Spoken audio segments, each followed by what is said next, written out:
매일 성경 묵상을 돕는 해설 가이드입니다. 안녕하세요. 묵상코치입니다. 함께 읽고 나눌 말씀은 누가복음 4장 1절에서 13절까지 말씀입니다. 누가는 예수님의 세례 후에 첫 사건으로 예수님의 시험을 언급합니다.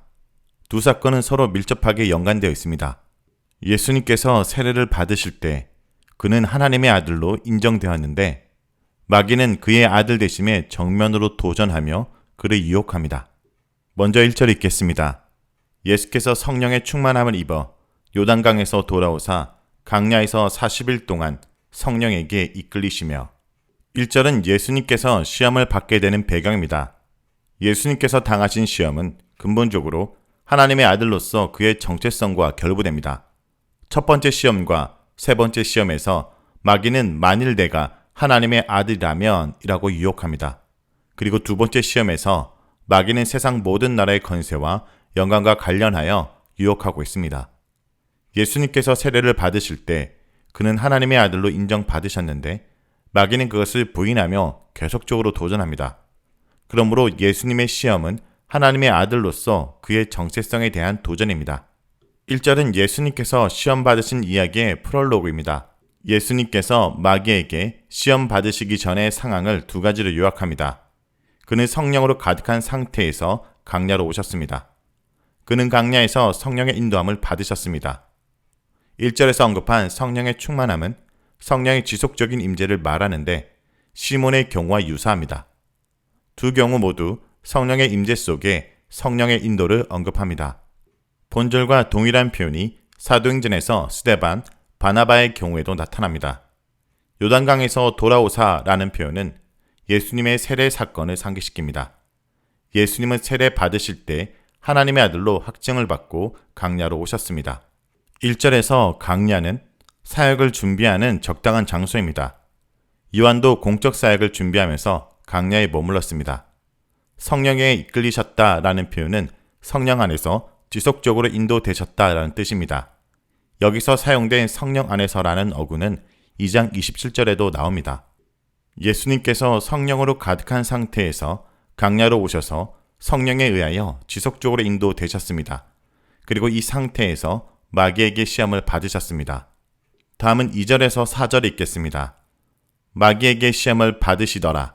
이 모든 날에 아무것도 잡수시지 아니하시니 날수가 다함에 줄이신지라. 마귀가 이르되 내가 만일 하나님의 아들이어든 이 돌들에게 명하여 떡이 되게 하라. 예수께서 대답하시되 기록된 바 사람이 떡으로만 살 것이 아니라 하였느니라. 2절은 예수님께서 시험 받으신 것을 간략하게 서술합니다.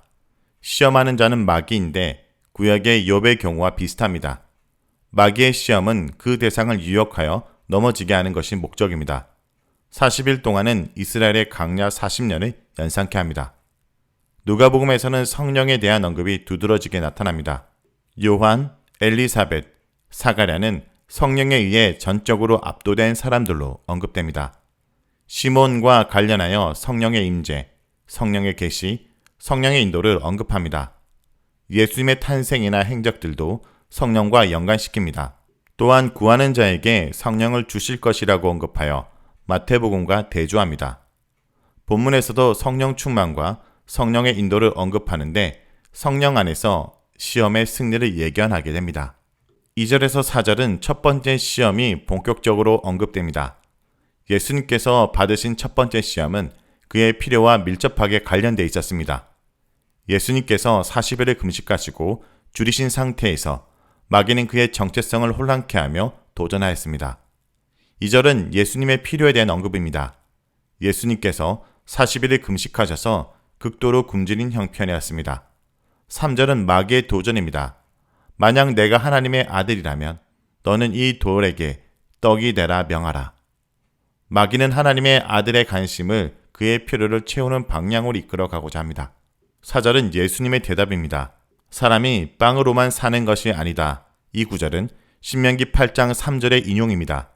신명기 원문은 강야 이스라엘 백성의 경험을 언급합니다. 이스라엘 백성이 굶주리게 되자 그들은 모세를 원망하면서 애굽에서 배부르게 먹던 때를 그리워하였습니다.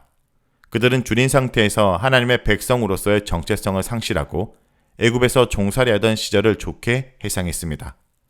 그들이 고통 중에 부르짖었던 상황으로 돌아가기를 원했습니다. 이 하나님은 그들에게 메추라기와 만나를 내려 먹게 하셨습니다. 예수님은 동일한 상황에서 자신의 정체성을 확고히 하고 현실적인 필요에 의해 흔들리지 않았습니다.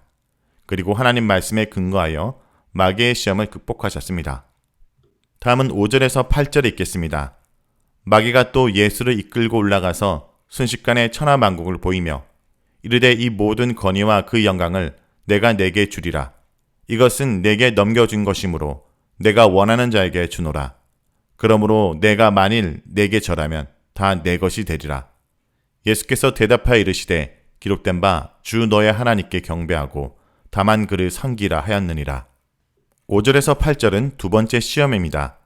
두 번째 시험은 예수님의 권위에 대한 도전입니다. 5절에서 6절에 마귀는 예수님께 세계의 모든 나라를 보이며 유혹했습니다. 이 모든 권세와 영광을 내게 주겠다 라고 유혹했습니다. 마귀가 권세와 영광을 예수에게 주겠다는 근거는 두 가지로 언급됩니다. 모든 권세와 영광이 그에게 위임되었다는 것과 그가 그것을 주고 싶은 자에게 준다는 것입니다. 7절은 마귀의 도전입니다. 내가 내 앞에 엎드려 절하면 이 모든 것을 너에게 주겠다. 여기서 동사 엎드려 절하다 라는 것은 예배하다, 경배하다는 뜻입니다. 이 구절에서 주어가 강조되어 나타나는데 의지적인 결단을 촉구하는 것입니다. 8절은 예수님의 대답입니다. 예수님은 하나님의 유일한 경배와 예배의 대상이라는 것을 분명하게 말합니다. 이 구절은 신명기 6장 14절의 인용입니다. 마태복음에 사탄아 물러가라 라는 내용이 나오는데 누가복음에서는 나오지 않습니다. 마귀가 세상 나라의 권세를 가지고 있다는 것은 일부분 옳게 보이기도 합니다. 그러나 궁극적으로 모든 권세와 모든 영광은 메시아에게 있습니다. 다음은 9절에서 13절에 있겠습니다. 또 이끌고 예루살렘으로 가서 성전 꼭대기에 세우고 이르되 내가 만일 하나님의 아들이거든 여기서 뛰어내리라. 기록되었을 때 하나님이 너를 위하여 그 사자들을 명하사 너를 지키게 하시리라 하였고 또한 그들이 손으로 너를 받들어 내 발이 돌에 부딪히지 않게 하시리라 하였느니라. 예수께서 대답하여 이르시되 주 너의 하나님을 시험하지 말라 하였느니라. 마귀가 모든 시험을 다한 후에 얼마 동안 떠나니라. 9절에서 12절은 세 번째 시험입니다. 세 번째 시험은 예수님의 고난에 대한 도전입니다. 9절에서 마귀는 예수님을 이끌고 예루살렘 성전 꼭대기에 이르러 유혹합니다. 만약 내가 하나님의 아들이라면 여기서 뛰어내리라. 마귀의 유혹은 여기서 그치지 않습니다. 10절부터 11절에 하나님의 말씀에 근거하여 시험합니다. 이 구절은 시편 91편 11절에서 12절의 인용입니다. 하나님의 보호에 대한 약속의 말씀을 근거로 하나님의 아들에게 도전합니다. 12절은 예수님의 대답입니다.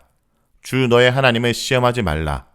이 내용은 신명기 6장 16절의 인용입니다. 신명기 원문은 마사의 시험을 언급하고 있습니다. 이스라엘 백성들은 르비딤에서 마실 물이 없자 모세를 원망했습니다. 그들은 하나님을 시험하여 물었습니다. 하나님은 우리 가운데 계신가요? 혹은 안 계신가요? 이 세 번째 시험은 예수님의 고난과 죽음을 배경으로 이해할 수 있습니다. 이 마지막 시험이 예루살렘 성전에서 일어났다는 사실, 성전에서 뛰어내리는 것이 죽음을 예견한다는 사실 등은 누가에 드러나지 않는 복선을 암시합니다. 더구나 누가는 마태와 달리 이 세 번째 시험을 마지막에 배치하여 이런 복선을 드러냅니다. 예수님께서 말씀을 인용함으로 이 모든 시험을 극복하셨습니다. 마귀의 능력보다 더한 말씀의 능력으로 시험을 이기셨습니다. 이 사실은 이 본문을 읽는 우리에게도 큰 위로와 격려가 됩니다. 13절은 마귀가 떠나는 내용입니다. 마귀는 모든 시험 후에 떠났습니다. 얼마 동안은 적절한 때까지를 말합니다. 마귀는 적절한 때 다시 올 것이라는 기대를 남기고 떠난 것입니다. 그리하여 베드로의 메시지에 귀를 기울이게 됩니다. 베드로전서 5장 8절에 정신 차리고 깨어있으라. 너희 원수 마귀가 먹이를 찾아 으르렁대는 사자와 같이 돌아다닌다 라고 말하고 있습니다. 자, 여기까지가 누가복음 4장 1절에서 13절까지 말씀입니다. 오늘 말씀을 통해 우리는 무엇을 묵상하고 적용해야 할까요? 예수님은 시험 앞에서 말씀을 따르셨습니다. 예수님이 세례를 받으신 후 성령으로 충만하신 가운데 강야에서 사탄에게 시험을 받으신 것은 세례 때와 마찬가지로 이스라엘을 위해 이스라엘과 함께 받으신 것입니다. 무엇보다 예수님은 말씀으로 시험을 이기십니다. 첫 번째 시험은 양식의 문제로 시험을 받으셨습니다. 생명 유지의 필수적인 양식을 자기 힘과 능력에서 찾으라는 유혹입니다. 그러나 예수님은 이스라엘이 겪은 역사를 들어 사람의 생명이 떡이나 사람의 능력에 있지 않고 오직 살아계신 하나님께 있다라고 말씀하심으로 시험을 이기셨습니다. 두 번째 시험은 권세와 영광의 문제로 시험을 받으셨습니다. 예수님은 사단을 경배하면 첫 인류가 잃어버린 권세와 영광을 주겠다는 유혹에 맞서 모든 피조물의 경배를 받으실 분은 오직 하나님 한 분뿐이심을 밝히시며 하나님을 섬기라고 말씀하십니다. 세 번째 시험은 믿음의 문제로 시험을 받으셨습니다. 사탄은 하나님을 향한 예수님의 믿음을 무너뜨리기 위해 하나님의 능력을 시험해 보라고 제안했습니다. 그러나 예수님은 과거의 강야에서 하나님을 시험한 이스라엘의 전철을 밟지 않으셨습니다. 오늘 본문에서 무엇보다 예수님은 말씀을 근거로 마귀의 유혹을 이기고 있습니다. 성도 여러분, 오늘도 여러 부분 여러 모양으로 우리를 넘어뜨리고 시험에 들게 하는 세상의 유혹 속에서 오직 말씀만이 우리를 경고케 하고 그 말씀만이 우리를 승리케 한다는 것을 잊지 말아야 합니다. 오늘 하루도 말씀을 붙들므로 말씀에 붙들리는 하루가 되길 간절히 기도드립니다.